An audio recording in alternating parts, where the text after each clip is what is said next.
Hello दोस्तों। I hope all are doing well.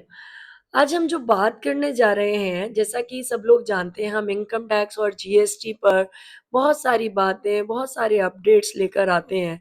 आज जो हम बात करने जा रहे हैं वो बेसिकली हम एक तरह से बात करें choosing of right ITR form, कि हमें कौन सा आईटीआर का फॉर्म भरना है। बहुत सारे लोग ऐसा हमें पूछते हैं कि अगर मेरी ये इनकम होगी from, for example if I have income from salary तो क्या फॉर्म होगा, बट सैलरी के साथ अगर म्यूचुअल फंड्स की इनकम होगी तब कौन सा फॉर्म हो जाएगा, या अगर मेरी एग्रीकल्चरल इनकम होगी तब कौन सा फॉर्म होगा, एग्रीकल्चरल के साथ नॉन एग्रीकल्चरल होगी तब कौन सा फॉर्म होगा, या अगर मेरी बिजनेस इनकम होगी तब कौन सा फॉर्म होगा, अगर मेरी प्रिजम्पटिव इनकम है तब कौन सा फॉर्म होगा। It means lot of questions are in mind of so many people. So today we are here to answer all these questions. I always hope I can answer your questions. So today we are here.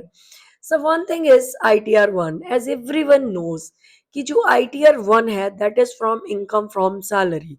But if you have any income from salary and interest income, then the right form is ITR1. To be very clear, only you can mark here it's a salary and interest income, then ITR1. You are the only, the good form is ITR1. And the second one is if you have salary income as well as interest income, but all these incomes and additional income is there, that is income from capital gains or mutual funds, any income, then form number 2, ITR form 2। Underline कर लीजिए इन सब चीजों को। मैं बिल्कुल इस video को and तक देखिए क्योंकि हम सबके बारे में बात कर रहे हैं। नेक्स्ट हमारी बात आती है ITR 3। बहुत सारे लोगों को पता है ITR 3 and 4 is for income from business and profession, or having income from other sources, और हैविंग कैपिटल इनकम। सभी इसमें इनकम जो है वो एड ऑन हो जाती हैं।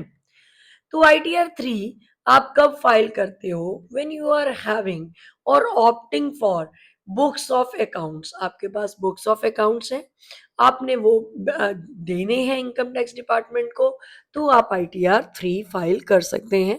अगर आप एक ऑडिटेड एसएससी हैं तब भी आपका फॉर्म जो है auditor individual, individual audited SSC अगर है तो ITR 3 जाएगी।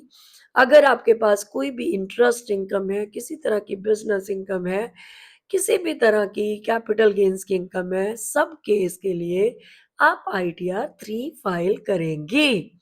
And the next one is ITR 4।